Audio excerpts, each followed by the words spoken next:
श्री कृष्ण कहते हैं, डर से बड़ा कोई शत्रु नहीं। क्यों? क्योंकि डर हमें वही काम करने से रोकता है जो हमें करना चाहिए। डर हमारे सपनों का गला घोंट देता है।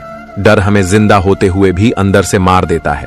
लेकिन अगर हम ये समझ लें कि न त्वेवाहम जातु नासम न त्वम नेमे जनाधिपा न चैव न भविष्यामः सर्वे वयमतः परम, तो हम जान जाएंगे कि हम शरीर नहीं हैं, हम आत्मा हैं, अजर अमर अडिग।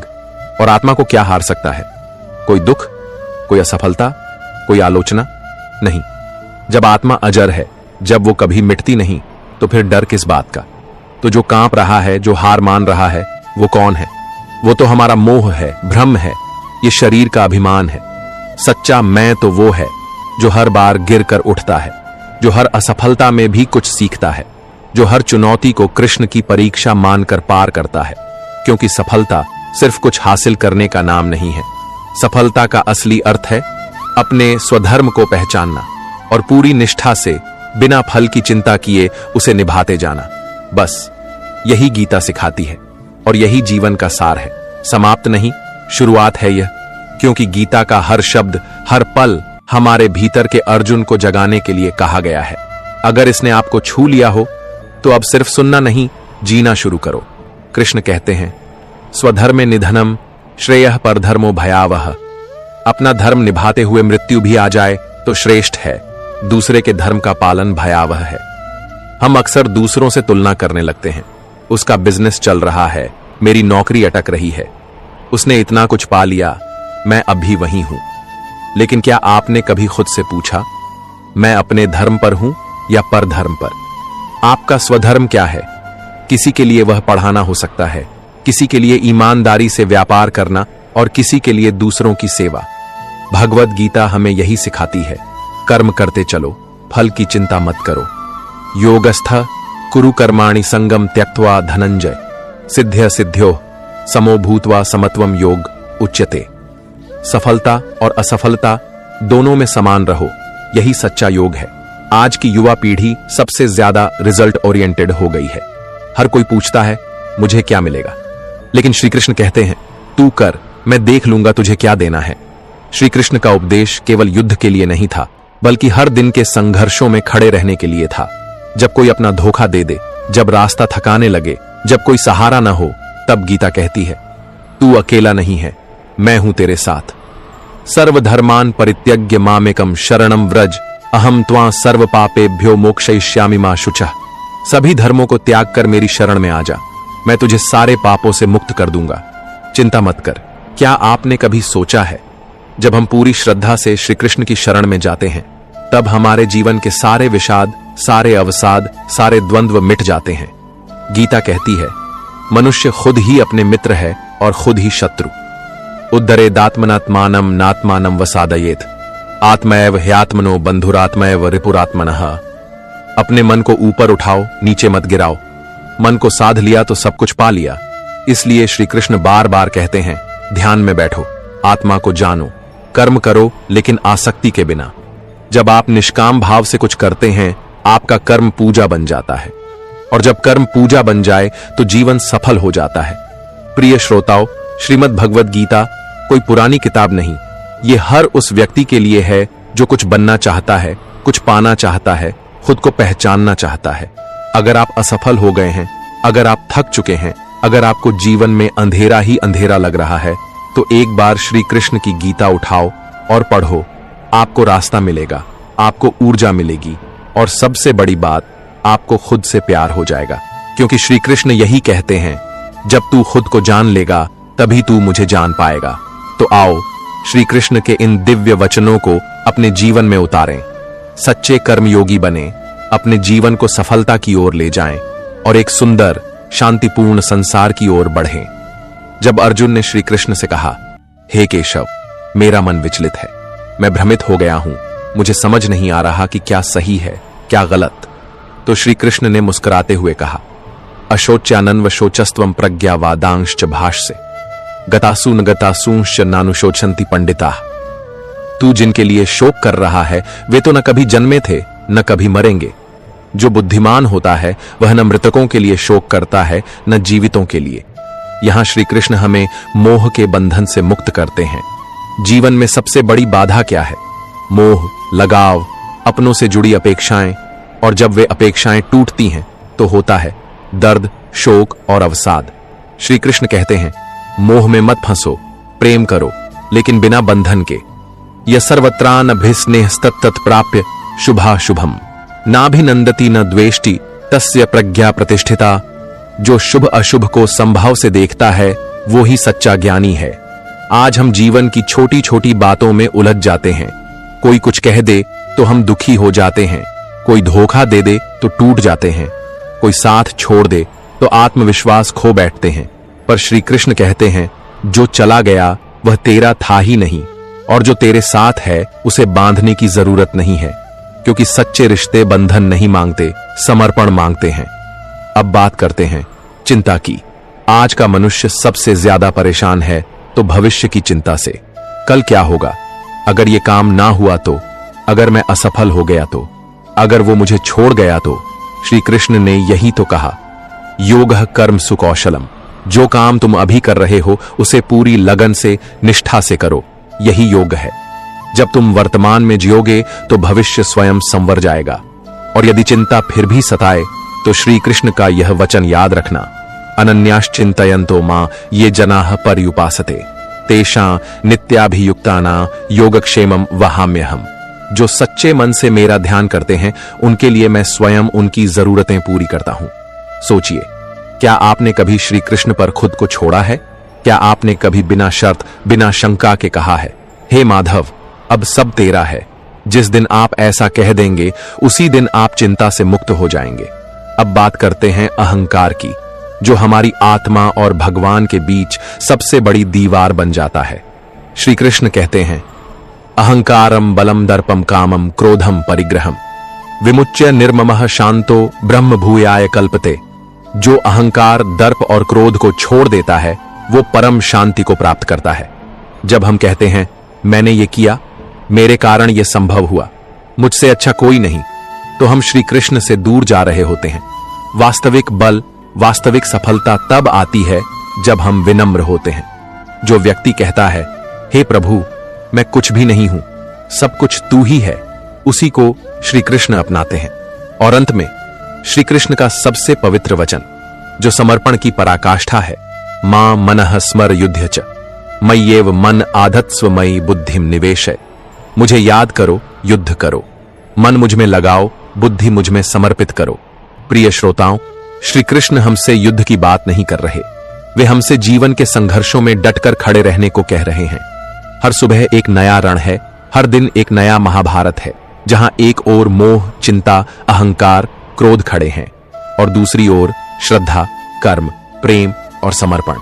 आपको तय करना है, आप अर्जुन की तरह भ्रम में रहना चाहते हैं या कृष्ण की तरह समाधान बनना चाहते हैं। क्या आपने कभी खुद से पूछा है, मैं कौन हूं, क्यों जन्म लिया है मैंने? क्या सिर्फ पैसे कमाना, मकान बनाना और परिवार पालना ही मेरा उद्देश्य है? हम सब रोज भागते हैं, सुबह उठते हैं, काम पर जाते हैं, कमाते हैं, चिंता करते हैं और थक कर फिर सो जाते हैं। लेकिन क्या आपने कभी एक पल के लिए रुककर यह सोचा है, इस सब का अंत क्या है? एक दिन सब कुछ छूट जाएगा, मकान, धन, रिश्ते, नाम, पहचान, और तब बचा क्या रहेगा? सिर्फ आपकी आत्मा। श्री कृष्ण कहते हैं, तू शरीर नहीं है, तू आत्मा है। और जब तक ये समझ नहीं आती, हम दुनिया की भाग दौड़ में खोए रहते हैं और जीवन का असली उद्देश्य भुला देते हैं। इस संसार में हर कोई बाहर की चीजों में सुख ढूंढता है, कोई रिश्तों में, कोई पैसों में, कोई सफलता में, लेकिन वो सुख बहुत छोटा होता है, अस्थायी होता है। आज मिला, कल चला गया। लेकिन जब इंसान अपने अंदर झांकता है, जब वो खुद को जानने की कोशिश करता है, तो उसे समझ आता है, सच्चा सुख बाहर नहीं, अंदर है। और यही है आत्मा का मार्ग, जहां हम खुद को, अपने अस्तित्व को पहचानते हैं। अब सवाल उठता है, इस आत्मा की मंजिल क्या है? श्री कृष्ण कहते हैं, आत्मा का उद्देश्य है परमात्मा से मिलना। जैसे नदी का जल अंत में समंदर से मिलता है, वैसे ही आत्मा की यात्रा भी ईश्वर तक जाने के लिए होती है। और इस यात्रा में सबसे जरूरी होता है भक्ति। भक्ति का अर्थ सिर्फ मंदिर जाकर प्रार्थना करना नहीं है। भक्ति का मतलब है ईश्वर को अपने जीवन का हिस्सा बना लेना। जब आप खाना खाएं और मन में कहें, हे कृष्ण, तेरे दिए हुए अन्न से पेट भर रहा हूं, ये भक्ति है।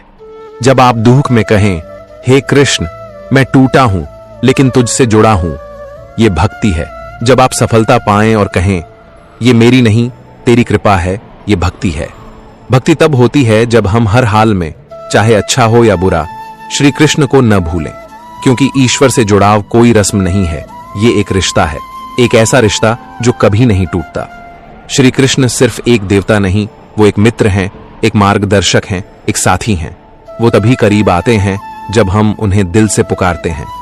अब आइए बात करें मोक्ष की। बहुत लोग मोक्ष शब्द सुनकर डर जाते हैं। लगता है कि मोक्ष मतलब मौत से जुड़ा कोई विषय है, लेकिन सच ये है, मोक्ष का अर्थ है बंधनों से मुक्ति।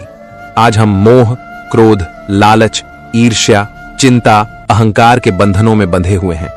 मोक्ष का मतलब है इन सब बंधनों से आजाद होना। जीते जी भी मोक्ष मिल सकता है जब आपका मन शांत हो जाए, जब आपको किसी से शिकायत न रहे, जब आप हर परिस्थिति में स्थिर रहें, तो समझिए आपने मोक्ष पा लिया। और इस मोक्ष की यात्रा शुरू होती है श्री कृष्ण को अपना बना लेने से। जब आप हर सुबह आंख खोलें और सबसे पहले श्री कृष्ण को याद करें, जब आप हर रात आंख बंद करने से पहले धन्यवाद करें, हे कृष्ण, आज तूने जो भी दिया उसके लिए आभार, तो आप धीरे धीरे उस मार्ग पर चलने लगते हैं जहां आत्मा शांत हो जाती है, जीवन में स्पष्टता आ जाती है, आपका डर कम हो जाता है, आपका अहंकार गलने लगता है और आप जानने लगते हैं, मैं कुछ नहीं हूं, लेकिन जब कृष्ण मेरे साथ है तो मुझे किसी चीज की कमी नहीं है। और अंत में यही समझ जीवन को अर्थपूर्ण बनाती है। आज का इंसान पहले से कहीं ज्यादा उलझा हुआ है। वो हर तरफ से घिरा हुआ महसूस करता है, जिम्मेदारियों से, अपेक्षाओं से, प्रतियोगिता से, असुरक्षा से। सुबह आंख खुलते ही मोबाइल की नोटिफिकेशन से मन व्याकुल हो जाता है। ऑफिस जाते जाते सोचते हैं, क्या मैं अपने लक्ष्य से पीछे हूं? क्या मैं वाकई कुछ कर पाऊंगा? क्या लोग मुझे पसंद करते हैं या जज कर रहे हैं? ये जो भाग दौड़ है, ये हमें बाहर से थका रही है और अंदर से खोखला कर रही है। लोग पैसे कमा रहे हैं लेकिन शांति खो रहे हैं, रिश्ते बना रहे हैं लेकिन भरोसा नहीं बचा, खुश दिख रहे हैं लेकिन अंदर खालीपन महसूस कर रहे हैं। और यहीं पर आता है भगवद गीता का अमूल्य ज्ञान। भगवद गीता हमें बार बार याद दिलाती है कि हर समस्या की जड़ हमारे मन में है।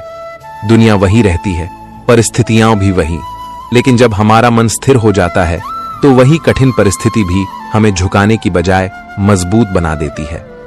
उदाहरण के तौर पर, जब कोई हमें अपमान कर देता है तो समस्या उस अपमान में नहीं होती, समस्या होती है हमारे मन की प्रतिक्रिया में। अगर मन कमजोर है तो वो अपमान हमें तोड़ देगा, लेकिन अगर मन गीता के मार्ग पर है तो हम कहेंगे, ये उसका दृष्टिकोण है, मेरा आत्मसम्मान उससे नहीं घटता। इसका मतलब ये नहीं कि गीता हमें कमजोर बनाती है, बल्कि वो हमें भीतर से इतना मजबूत बनाती है कि कोई भी चोट हमें झुका ना सके। आज हर दूसरा व्यक्ति तनाव से जूझ रहा है। किसी को नौकरी की चिंता है, किसी को रिश्तों की, किसी को भविष्य का डर है, तो किसी को अतीत की गलती सता रही है। कई लोग रात को सो नहीं पाते, मन में बेचैनी रहती है। पर भगवद गीता कहती है, जिस दिन तू अपने कर्मों पर ध्यान देगा और परिणाम की चिंता छोड़ देगा, उस दिन तू सच में चैन से सो पाएगा। क्योंकि गीता का मार्ग है पूर्ण समर्पण और वर्तमान में जीना। हम भविष्य में झांक कर घबराते हैं, जबकि श्री कृष्ण कहते हैं, जो बीत गया वो सपना था, जो आएगा वो भ्रम है, तू जो अभी कर रहा है वही तेरा सत्य है। जब हम सिर्फ आज पर ध्यान देते हैं, बिना पछतावे, बिना डर के, तभी हम सच्चे अर्थों में तनाव से मुक्त हो पाते हैं। रिश्ते आजकल बहुत नाजुक हो गए हैं। एक छोटी सी बात पर तकरार हो जाती है, घरों में बोलचाल बंद हो जाती है, रिश्ते दरारों में बदल जाते हैं। यह इसलिए होता है क्योंकि हम स्वार्थ से जुड़े रिश्ते बनाते हैं, जहां अपेक्षाएं ज्यादा और समर्पण कम होता है। जब कोई हमारी अपेक्षाओं पर खरा नहीं उतरता तो हमें लगता है, इसने मुझे धोखा दिया। लेकिन गीता हमें सिखाती है कि रिश्ते निभाने का मूल मंत्र है स्वार्थ छोड़कर सेवा। कृष्ण अर्जुन के सारथी बने, एक योद्धा के लिए भगवान ने रथ चलाया। यह हमें सिखाता है कि सच्चा रिश्ता वही है जो सेवा से शुरू होता है और समर्पण पर टिकता है। अगर आप चाहते हैं कि आपके रिश्ते मजबूत हों, तो गीता कहती है, दूसरे को बदलने की जगह खुद को बदलो। अपेक्षा की जगह समझ को जगह दो, और सबसे जरूरी, हर रिश्ते में ईश्वर को याद रखो, वही संतुलन बनाए रखेगा। असफलता सबसे बड़ा डर बन चुकी है। लोग कोशिश करने से पहले ही हार मान लेते हैं। क्या होगा अगर मैं फेल हो गया? लोग क्या कहेंगे? मैं बार बार क्यों हार जाता हूं? श्रीमद् भगवद गीता कहती है, असफलता अंत नहीं, एक अनुभव है। हर बार जब तुम गिरते हो, तुम कुछ नया सीखते हो, और हर सीख तुम्हें उस मंजिल के करीब ले जाती है जो तुम्हारी है। कृष्ण हमें ये समझाते हैं कि हमें खुद पर विश्वास तब भी रखना चाहिए जब पूरी दुनिया हमें नकार दे, क्योंकि जब हम खुद को छोड़ देते हैं तो जीवन की कोई राह नहीं बचती। लेकिन जब हम कहते हैं, मैं गिरा हूं लेकिन टूटा नहीं हूं, मुझ में हिम्मत है फिर उठने की, तब हम गीता के पथ पर होते हैं। आज बहुत से लोग पूछते हैं, मैं ये सब क्यों कर रहा हूं? मेरे जीने का उद्देश्य क्या है? मैं सच में क्या बनना चाहता हूं? और क्योंकि उन्हें इसका उत्तर नहीं मिलता, वो या तो भटक जाते हैं या टूट जाते हैं। गीता हमें बहुत स्पष्टता से बताती है, तुम्हारा उद्देश्य केवल कमाना, जीना और मर जाना नहीं है। तुम यहां आत्मा के विकास के लिए आए हो, ताकि तुम खुद को जानो, अपने कर्म से दूसरों के जीवन में रोशनी लाओ और एक दिन उस परम शक्ति से जुड़ सको जिससे तुम निकले हो। जीवन तभी सार्थक बनता है जब हम सिर्फ खुद के लिए नहीं, दूसरों की भलाई के लिए भी कुछ करने लगते हैं। और जब हम ये करते हैं, तब हर सुबह जागना अर्थपूर्ण लगता है, हर दिन जीना पूजा बन जाता है, और तब हम जीवन के सच्चे लक्ष्य की ओर बढ़ते हैं। अर्जुन की बातें सुनने के बाद श्री कृष्ण के चेहरे पर गहराई से भरी शांति और गंभीरता आ गई। उनका स्वर अब पहले से अधिक स्थिर, गूंजता हुआ और शांत था। उन्होंने अर्जुन की आंखों में देखा, जैसे एक गुरु अपने शिष्य की आत्मा में झांक रहा हो।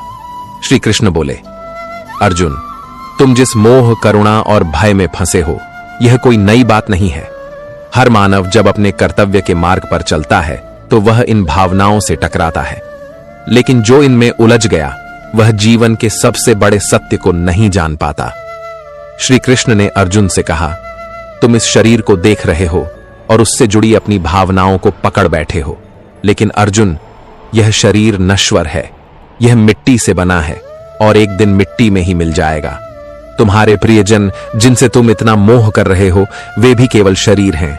आत्मा जो इन शरीरों में निवास करती है, वह न तो जन्म लेती है और न ही मरती है।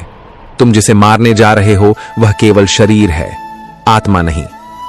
श्री कृष्ण की बातें सुनकर अर्जुन थोड़ी देर चुप हो गया। उसकी आंखें अब भी गीली थीं, लेकिन उन आंखों में एक जिज्ञासा भी झलकने लगी थी। क्या वास्तव में आत्मा अमर है? श्री कृष्ण ने जैसे अर्जुन के मन को पढ़ लिया था।